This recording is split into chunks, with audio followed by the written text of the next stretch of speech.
Comment as-tu pu oser voler le manuscrit de grand-père? Tu ne me retrouveras jamais.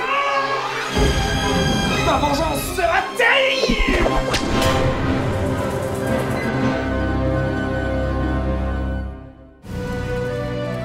Alors qu'Antoine est toujours à la poursuite de son frère jumeau, Raphaël s'est installé dans la ville de Lijiang, au sud-ouest de la Chine.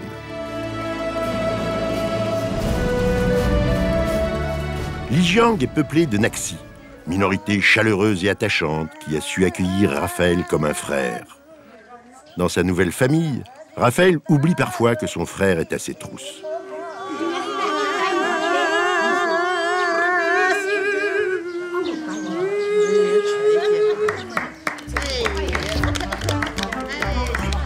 Ça, c'est le manuscrit de mon grand-père. C'est le manuscrit de mon grand-père.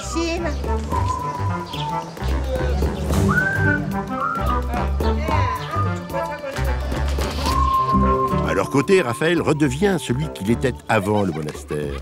Le Raphaël qui chante, danse et met ses baskets. Pendant ce temps-là, Antoine poursuit sa quête inlassablement.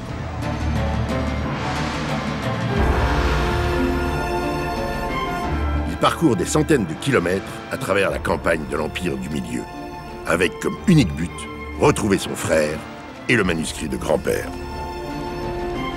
Exploitant tous les indices qu'il relève et interrogeant chacune des 56 ethnies présentes en Chine, Antoine retrouve peu à peu la trace de Raphaël.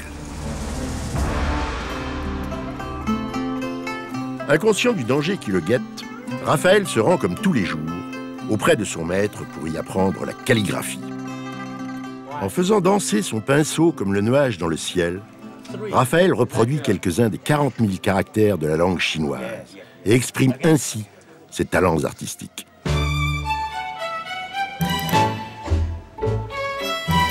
Beautiful, beautiful. Yeah, yeah, yeah.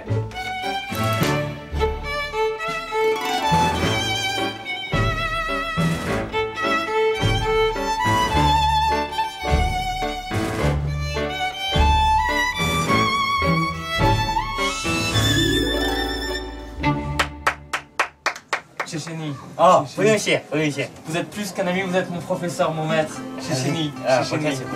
En sortant de l'atelier, Raphaël est alerté par son 8e sens qui ne l'a jamais trompé. Son frère jumeau est en ville. L'affrontement final est proche.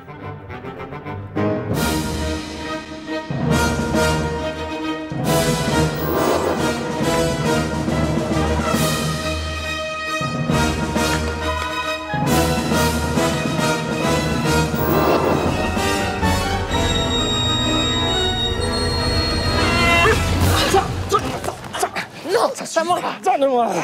Donne-moi le manuscrit de grand-père! Il est à moi, enfin! Non, il est à moi! Il est à moi! Il est à moi! Il est à moi! Il est à toi! Il est à toi! Il est à moi, c'est ce que je disais, moi!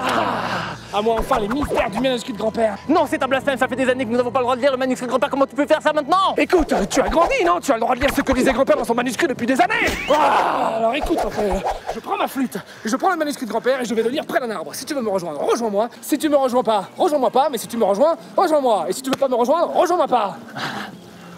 J'arrive.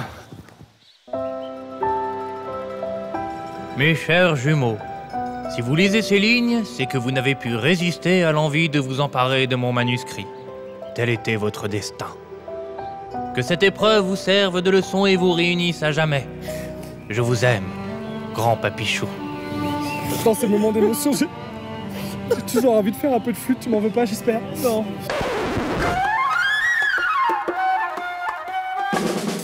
C'est ainsi que s'achève la légende des frères Chang et du manuscrit céleste. En surmontant cette épreuve, Antoine et Raphaël prouvent que le courage et l'amour valent bien plus que la colère et la trahison. Leur histoire est encore largement célébrée dans toute la Chine moderne.